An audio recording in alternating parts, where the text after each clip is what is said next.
I'm Zoe, and if someone had told me 4 years ago that my marriage would be hanging by a thread, I'd have laughed in disbelief. But here I am, sitting alone in what used to be our shared bedroom, thinking about where it all went wrong. It was a regular evening at the Hendersons, my in-laws. The dining room was always too warm, and Mrs. Henderson's cooking was, well, an acquired taste. My husband, Michael, was always quiet during these dinners, probably trying to avoid any drama. "Zoe, dear, could you pass the salt?" Mrs. Henderson's voice cut through my thoughts. I obliged, trying to smile. "So, Zoe," she started, eyeing me like a cat does a mouse. "How's your little job at the boutique going?" "It's going well, Mrs. Henderson. We just got a new line of summer dresses in," I replied, trying to sound upbeat. "That's nice. A real career woman," she said, the sarcasm dripping from each word. Michael shot me a look, his way of saying, "Just ignore her." The conversation was superficial until Mrs. Henderson, with a glass of wine in hand, decided it was time to drop her bombshell. "You know, Michael, Jenna called me the other day. She's doing so well. Just got promoted at her law firm." Michael's fork paused midair. "Mom, we've been over this." "Oh, I'm just saying, it's nice to see young people making something of themselves. Not that running a boutique isn't quaint," she said, her eyes on me. I felt my face flush with anger. Before I could respond, Michael intervened. "Mom, Zoe's doing great at her job. Let's not start this again." Mrs. Henderson shrugged. "I'm just speaking my mind. It's a mother's right, isn't it?" The rest of the meal passed in awkward silence. I helped with the dishes, more out of obligation than desire. Mrs. Henderson watched me like a hawk, commenting on everything from the way I stacked the dishes to how I wiped the counter. "Zoe, you're doing it all wrong. Here, let me," she said, snatching the dishcloth from my hand. "Honestly, I don't know what kids these days are taught at home." I bit my tongue, counting the seconds until we could leave. Michael was silent, his usual response to his mother's antics. It was like he put on blinders whenever we were around her.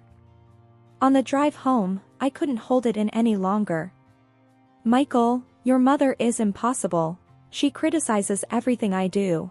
Can't you see that?" Michael sighed, keeping his eyes on the road. "She's just set in her ways, Zoe. You know how she is. But it's always about me. She never misses a chance to put me down. And you just sit there and let her." "Zoe, please. Let's not do this now. She's my mom. What do you expect me to do?" I stared out the window, feeling a mix of anger and helplessness. "Stand up for me, maybe? Just once." Life after that dinner at the Hendersons took a nosedive. It was like living in a slow-moving nightmare. I tried to shake off the feeling, but Mrs. Henderson's words, her disapproval, clung to me like a bad smell. Michael and I were like two ships passing in the night. Our conversations, once filled with laughter and plans for the future, were now just about the mundane: bills, groceries, the weather. I missed him, even though he was right there. One evening, I decided to cook Michael's favorite, spaghetti bolognese. I was in the kitchen, lost in the rhythm of chopping and stirring, when Michael walked in, home from work. "Hey," I said, forcing a smile. "Thought I'd make your favorite tonight." He glanced at the pot and then at me. "Thanks, but I'm not really hungry." I frowned. "You sure? I can keep it warm for later." He shrugged. "Maybe. I've got some stuff to do in the study." As he walked away, I felt a familiar pang of disappointment. I served myself a plate and ate alone at the kitchen table. The next weekend, we were back at his parents' place. I braced myself for another round with Mrs. Henderson. She didn't disappoint. "Zoe, have you gained a bit of weight?" she asked, eyeing me up and down. I clenched my teeth. "I don't think so, Mrs. Henderson." She's scared. "You should watch that. Men like Michael need a wife who takes care of herself." Before I could reply, Michael cut in. "Mom, please." "What?" "I'm just looking out for her," she said, her tone innocent. But the damage was done. The rest of the visit was a blur. I couldn't wait to get out of there. Things didn't improve. Every visit to his parents was a test of my patience. Mrs. Henderson's digs at me became more frequent, more personal. And Michael, he just retreated further into his shell. I started spending more time at work, staying late just to avoid going home to an empty house. My boss noticed and appreciated the extra effort, but it was just a distraction from my crumbling marriage. It was during one of those late nights at work when I got a text from Michael. "Eating with Mom and Dad tonight. Don't wait up." I stared at the message, my heart sinking. It was happening again, he was choosing them over me. Over us. I didn't wait up. I couldn't. The loneliness and frustration were too much. I cried myself to sleep that night, mourning the loss of what we once had, fearing what our future might hold. The tension at home was like a thick fog, impossible to ignore. Michael and I had been reduced to grunts and nods, barely acknowledging each other's presence. It was a far cry from the love-filled days we used to know. It was late on a Tuesday when things finally blew up. I was in the living room, flipping through a magazine, trying to find some distraction, when Michael walked in, his face like a thundercloud. "Zoe, we need to talk," he said, his voice low. I put the magazine down, feeling a knot in my stomach. "Okay, what's up?" He took a deep breath. "It's about my mom. She called today. She's upset." I rolled my eyes. "What is it this time?" "She said you were rude to her last time we visited. That you ignored her and were disrespectful." I couldn't believe what I was hearing. Rude? Disrespectful? Michael, she's been nothing but mean to me since day one. And you expect me to just take it? He frowned. "She's my mother, Zoe. You could at least try to get along with her." "Try? I've been trying for years. But it's never good enough for her, or for you, it seems." Michael's face turned red. "That's not fair, Zoe. I'm stuck in the middle here. I'm doing my best." "Your best?"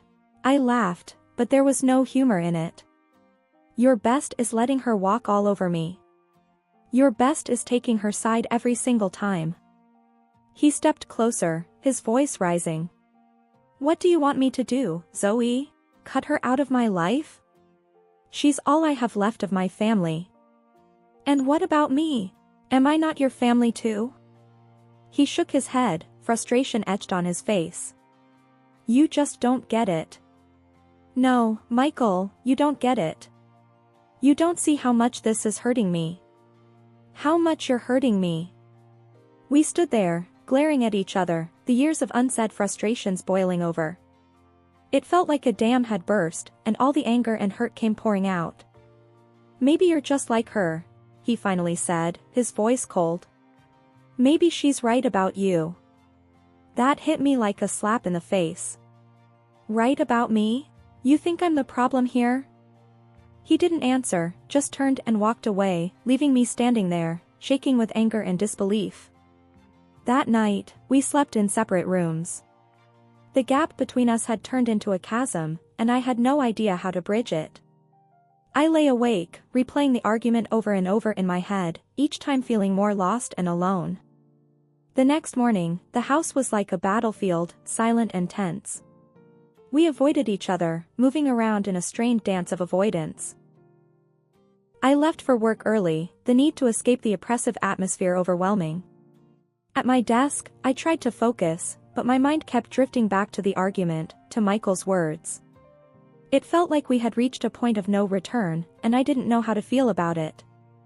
When I got home that evening, the house was empty. Michael's car wasn't in the driveway. I went inside, the silence enveloping me like a cold blanket. I sat on the couch, staring at nothing, feeling a deep sense of despair. Hours passed, and there was no sign of Michael. I checked my phone, but there were no messages, no missed calls. It was as if he had vanished into thin air. I went to bed that night, but sleep was elusive. My mind was a whirlwind of thoughts, fears, and what-ifs. The realization that our marriage was crumbling was like a weight on my chest, suffocating me. And as the clock ticked away, marking the passing of another sleepless night, I couldn't help but wonder if this was the end of the road for us. If the love we once had was lost forever in a sea of misunderstandings and unspoken words. Alone. That's how the house felt since Michael left. The silence was deafening, a constant reminder of the gaping hole where our relationship used to be. I tried to keep busy, to fill the void with anything I could. But the emptiness was always there, lurking just beneath the surface. Then came the day that changed everything. I was on my way to the grocery store when it happened. A sudden crash, a blur of motion, and then darkness. When I woke up, I was in a hospital bed, the sterile white of the room assaulting my senses. The doctor's words hit me like a ton of bricks. "I'm sorry, but the injury to your spine, it's severe. Walking again might not be possible." I lay there, stunned. This couldn't be happening. Not now, not when my life was already in pieces. But it was happening. And when I finally returned home, it was to a reality I wasn't prepared for. The house felt even emptier, the walls echoing with the life I used to have. I refused to let despair take hold. I started doing exercises every day, determined to prove the doctors wrong. I would sit in my wheelchair, pushing my legs to move, to feel something, anything. And then there was the painting. I hadn't picked up a brush since I was a teenager, but now, it became my escape. I'd lose myself in the colors and strokes, creating worlds where I was whole again, where my life wasn't defined by the confines of my wheelchair. It was hard, harder than anything I'd ever done. There were days when I wanted to give up, to succumb to the sorrow that threatened to overwhelm me. But I kept going, clinging to the hope that one day, I might stand on my own 2 feet again. My friends and family were there for me, in their own ways. Calls, visits, words of encouragement. But the one person I needed the most, Michael, was a ghost, a part of my life that seemed to have vanished completely. I learned to navigate the world in my wheelchair, to adapt to my new reality. It was a slow, painful process, but I was making progress, finding a new kind of strength within myself. The day Michael came back, it wasn't for the reasons I'd hoped. He stood at the door, a folder in his hand that I knew all too well, divorce papers. My heart sank. But as he saw me in the wheelchair, his expression changed from determined to shocked. "Zoe, I didn't realize it was this bad," he stammered, the papers forgotten for a moment. "Yeah, well, it's been tough," I replied, trying to mask the mix of emotions his presence brought up. He hesitated, then took a step inside. "I came to talk about the divorce, but this can wait. It's not important right now." I was surprised by his reaction. Part of me wanted to scream, to tell him he couldn't just waltz back into my life. But another part, a quieter, more hopeful part, was relieved. From that day, Michael started dropping by.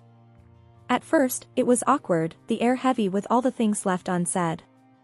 But gradually, we started talking, really talking, for the first time in months. One afternoon, he found me in the living room, surrounded by my paintings. He picked one up, a swirl of blues and greens. "These are really good, Zoe.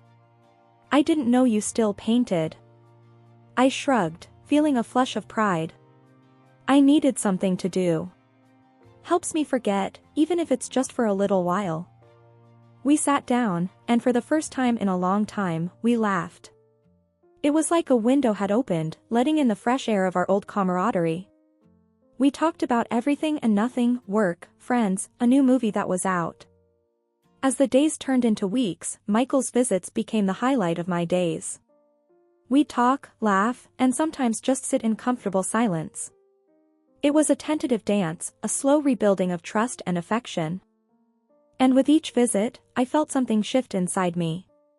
The walls I'd built around my heart started to crumble, brick by brick. It was scary, letting him in again, but it also felt right. So we continued, taking each day as it came, each shared laugh and conversation a step towards something new. It wasn't the life we'd planned, but it was a life we were building together, one day at a time. Just when life seemed to be taking a turn for the better, with Michael and I slowly finding our way back to each other, Mrs. Henderson, Michael's mother, decided to insert herself into our lives in the most intrusive way possible. She announced that she was moving in with us, under the guise of wanting to help with my recovery. I was immediately wary, but Michael seemed to think it was a good idea. "Zoe, she just wants to help," Michael tried to reassure me when we first discussed it. "It might be good to have an extra pair of hands around the house." I wasn't convinced. "Michael, you know how your mom is. She's never really liked me." He gave me a hopeful look. "Maybe this will be a chance for you two to bond. She really seems to want to make amends." Reluctantly, I agreed. But it didn't take long for Mrs. Henderson's true colors to show. Whenever Michael was around, she was sweetness personified, always ready with a helpful suggestion or a kind word. But as soon as he left the room, her demeanor changed. It was like dealing with two different people. One afternoon, while Michael was at the store, she came into the living room where I was trying to read. "You know, Zoe, Michael is just staying with you out of pity," she said, her voice dripping with disdain. "No man wants a wife who can't even take care of herself." I clenched my fists, trying to keep my composure. "I think that's for Michael to decide, Mrs. Henderson." She tooted, shaking her head. "I'm just being realistic, dear. It's only a matter of time before he realizes he can do better." Her words were like a knife to my heart, but I refused to give her the satisfaction of seeing me upset. "If you're done, I'd like to get back to my book." She huffed and left the room, but her words stayed with me, festering like a wound. I wanted to tell Michael, to let him know what his mother was really like, but I was afraid. Afraid that it would drive a wedge between us again, that he might not believe me, or worse, that he might side with her. So, I kept it to myself, bearing her barbs in silence. It was a lonely, painful experience. Every cutting remark, every snide comment, I absorbed and locked away, a growing weight on my soul. In the evenings, when Michael asked how my day was, I would force a smile and lie. "It was fine. Your mom's been a big help." And he would smile back, relieved that things were going well. But inside, I was screaming, desperate for someone to see the truth, to understand the pain I was enduring. It was a restless night, and sleep seemed to elude me. The house was silent except for the occasional creaks and groans that come with an old building. Then, a murmur of voices from downstairs pierced the quiet.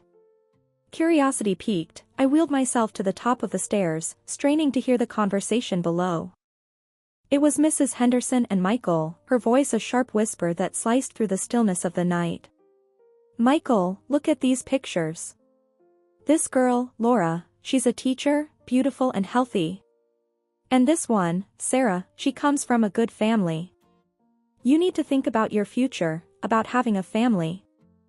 I felt a cold shiver run down my spine.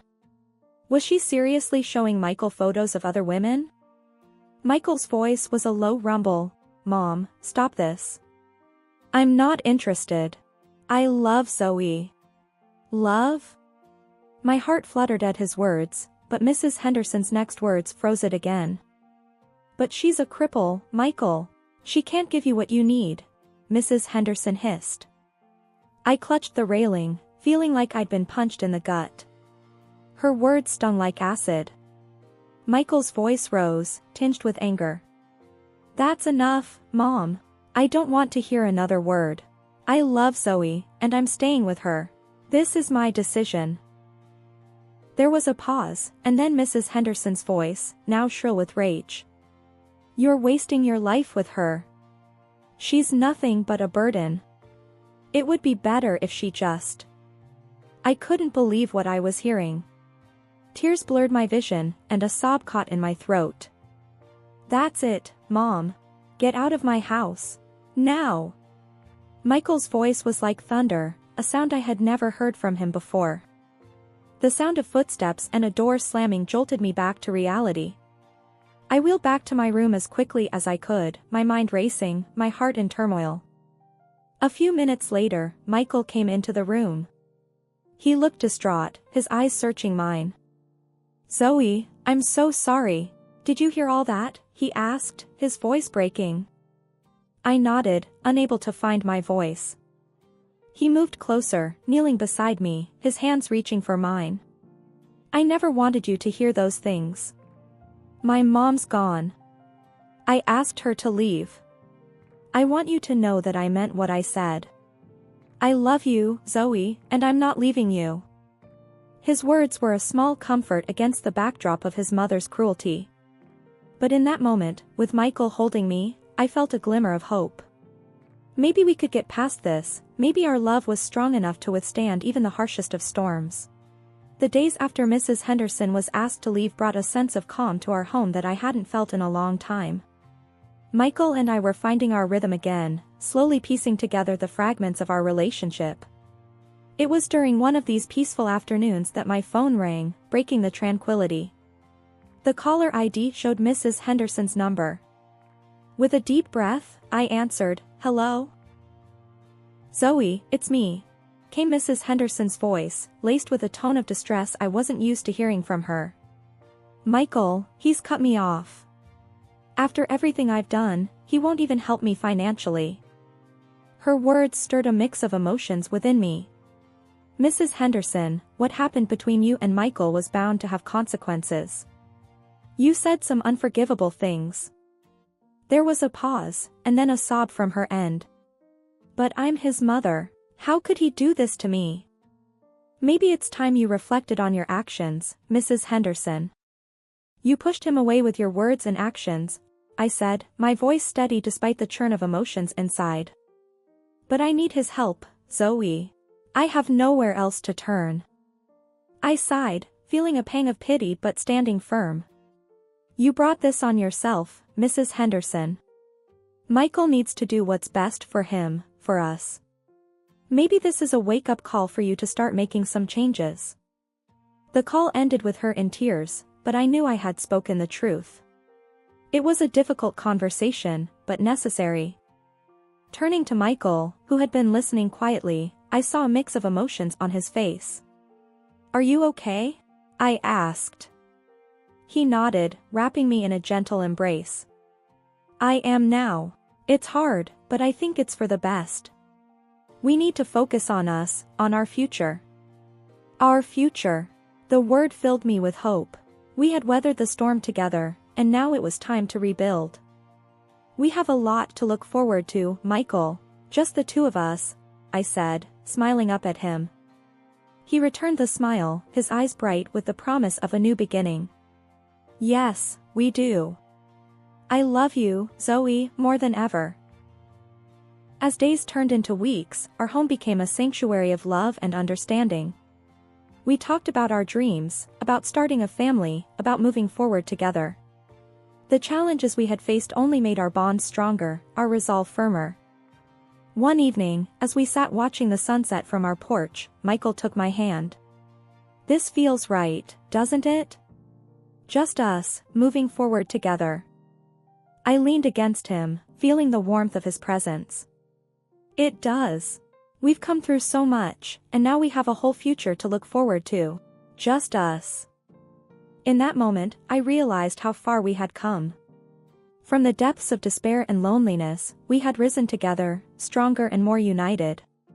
Our journey wasn't easy, but it had brought us to a place of understanding and profound love.